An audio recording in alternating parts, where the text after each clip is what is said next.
Hey everyone. Yeah, I know this topic is a little bit strange because most people don't talk about mushrooms, and mushrooms really hasn't been, well, I don't know for certain. It seems like they're gaining popularity. Recently, not, I guess over the last year, I encountered somebody who was working in the way of treating people with psilocybin and ended up having to relocate to Jamaica, where they're getting, I guess, really great results. And yeah, I guess the testimonials are providing really good results. And recently I got involved with, I love research. I love research. I think many people like to research. And the fact is I've encountered a lot of people that when I say I research, they come back and say, well, I research too. And that's awesome. It is. We all want to seek to understand, and we understand through our own perspective. And so my research involves finding ways, I guess, looking at everything that we're all doing and finding ways to actually bring stability to the system and not control the system. And I know that sounds a little bit odd because the current model is about relieving symptoms.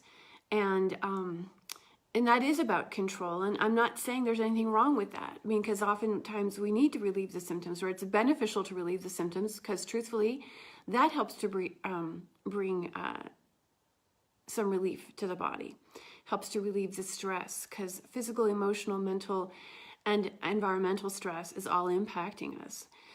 So when I say I research, I'm actually looking to understand how plants affect the body.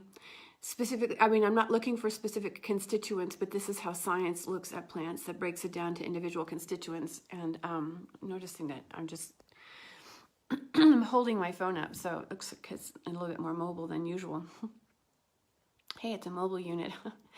Anyway, science does study individual constituents, and what I do is try to piece it together to understand how these constituents work synergistically and then help provide stability. So that's the level of research that I'm doing.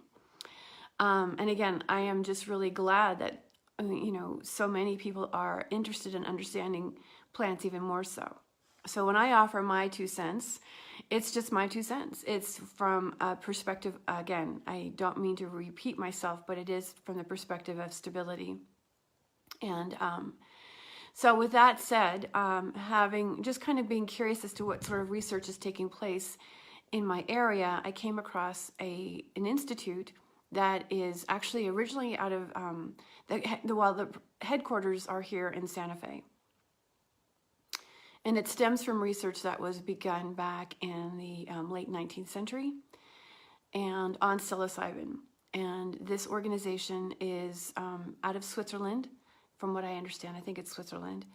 And so they've set up headquarters here, and they help to fund a number of research projects going on around the country, at UNM here in New Mexico, University of New Mexico, also at Johns Hopkins, I believe NYU, and there might be 1 or 2 other universities that also participate in this type of research that's being funded by this institute.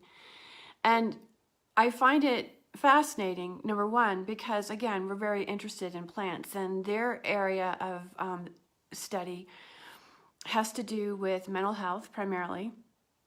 They're looking at addiction, depression, anxiety, I believe schizophrenia, eating disorders, recovery from alcoholism, and so forth. So, and that's actually one of the studies that was conducted. That's currently, I guess, going on at UNM. So different places around the country are studying this plant and their effects on helping people, I don't want to say recover, because the research hasn't been going on that long. And I'll explain a little bit more here in a minute. At the same time, it is actually helping people break habits. And that's the most important piece. When I was looking at this research that has, and the documentation that's being produced, what really caught my attention was its ability, the ability to have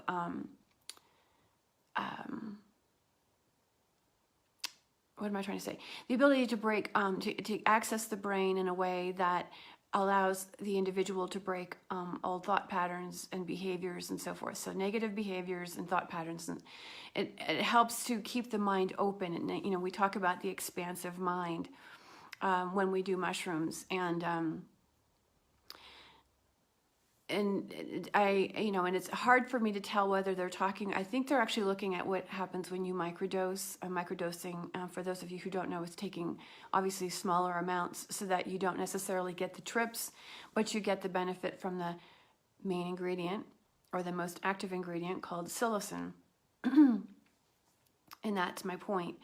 That when I got engaged with talking with this one particular individual at this institute, and I highlighted the fact that I am very much, very passionate, if you will, about following the research that identifies plant constituents and its effect on the genome.